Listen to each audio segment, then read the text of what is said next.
Hi, I'm so glad you stopped by. I'm going to read the story called Little Butterfly. Spring had sprung and the flowers were in bloom. Mommy said I could pick some on the way to school to bring to my teacher, Miss Penny. I carefully put the flowers on my table. I couldn't wait for Miss Penny to see my pink bouquet.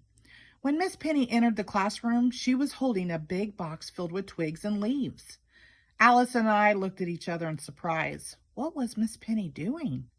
"Good morning, class," Miss Penny said. "I have a surprise for you." She set the box on her desk and invited us to come take a closer look. I peered into the box and saw. "Ew, worms!" Tiffany shrieked.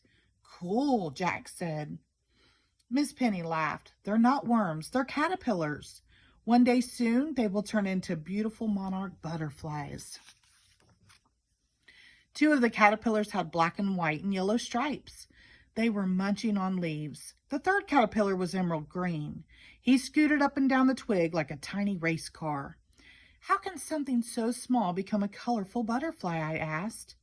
"With the right food and love, they will," Miss Penny promised. "Would you like to hold a caterpillar?" I nodded and slipped my pinky into the box. The green one crawled onto my finger and wiggled around my palm. I had the perfect name for him. "His name is Wiggles," I said. "Hi, Wiggles," Allison said. "Welcome to our school." Miss Penny saw the flowers I had brought in earlier.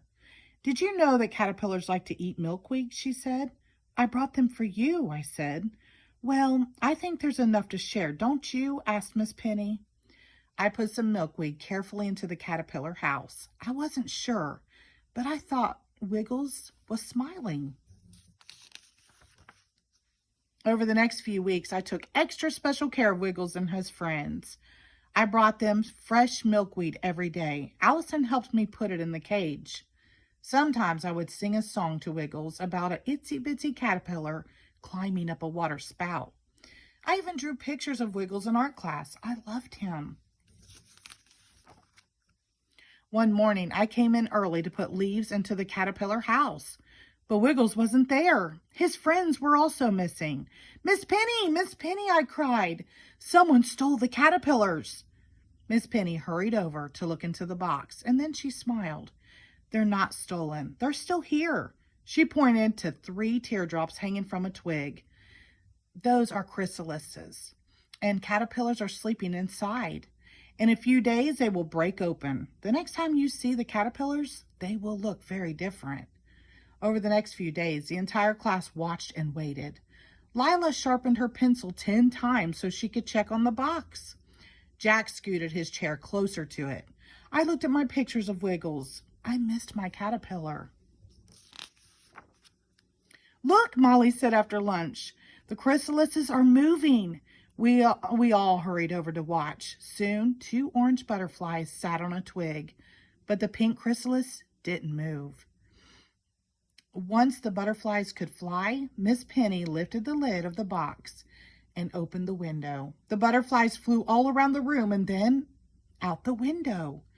I looked at Wiggles' chrysalis. I was worried. Would I ever see my wiggly friend again? At home that night, I couldn't stop thinking about Wiggles. Were his wings stuck? Was he lonely? Did he have enough food? I drew a fairy princess riding a magnificent butterfly. Maybe if I showed Wiggles my picture tomorrow, he would come out and fly. "What's wrong, Pinkalicious?" Daddy said as he entered my room that night. I told him about Wiggles, and he gave me a hug. "I'm sure Wiggles will have his wings in no time," he said. Daddy read me an extra bedtime story and fluttered his eyelashes against my cheek. "That's a butterfly kiss," he said. "It brings good luck." The next morning, I rushed to school and hurried over to the box. The last chrysalis had split open, but there wasn't an orange butterfly in the box. There was a pink butterfly. "Wiggles," I gasped. Wiggles delicately flapped his pinkatastic wings. He gently fluttered from the twig to the flowers. "You can't be called Wiggles anymore," I said.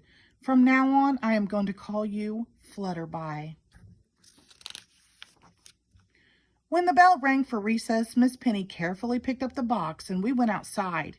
Pinkalicious, would you like to do the honors? She asked. I came forward and gently lifted the lid. Flutterby gracefully flew out of the box. He swooped around me, then lifted onto my head before he soared upward, stretching his new wings. Flutterby, my butterfly, I called out to my friend. He dipped his antenna to say goodbye before sailing off into the blue sky. The end. Thank you.